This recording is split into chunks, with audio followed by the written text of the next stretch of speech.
ለኔም ለናንተም ነው። ለኔ ነው ብዬ ነው ግጥሙን ማነበው።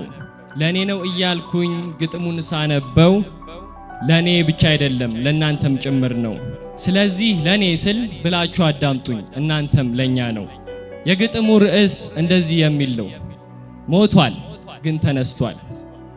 ወደ ምድር መጣ ተወለደ ጌታ፣ ሲያየኝ ባሳዝነው ሊሞት በኔ ቦታ።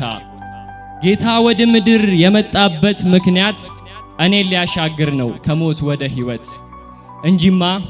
እንጂማ ለምን ብሎ ጌታ ሰው ይሆናል?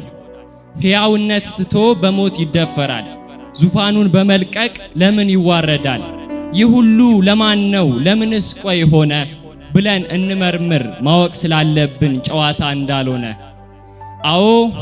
አዎ በእርሱ መሞት ሕይወት አግኝተናል። እኛ ስላልቻለው በነፃ ሰጥቶናል።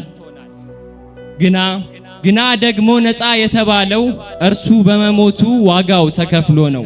የከፈለው ዋጋ ቀላል እንዳይመስለን፣ ሞተ የሚለው ቃል ቀልድ እንዳይሆንብን። ምክንያቱም የሞተው አምላክ ነው፣ ሞት ከቶውኑ የማያውቀው።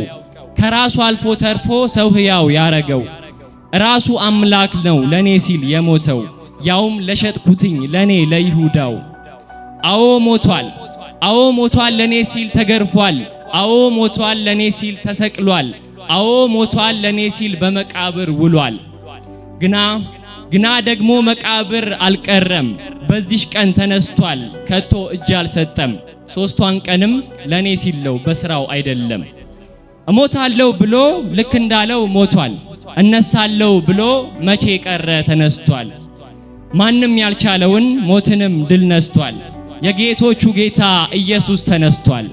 ስላዳመጣችሁኝ አመሰግናለሁ።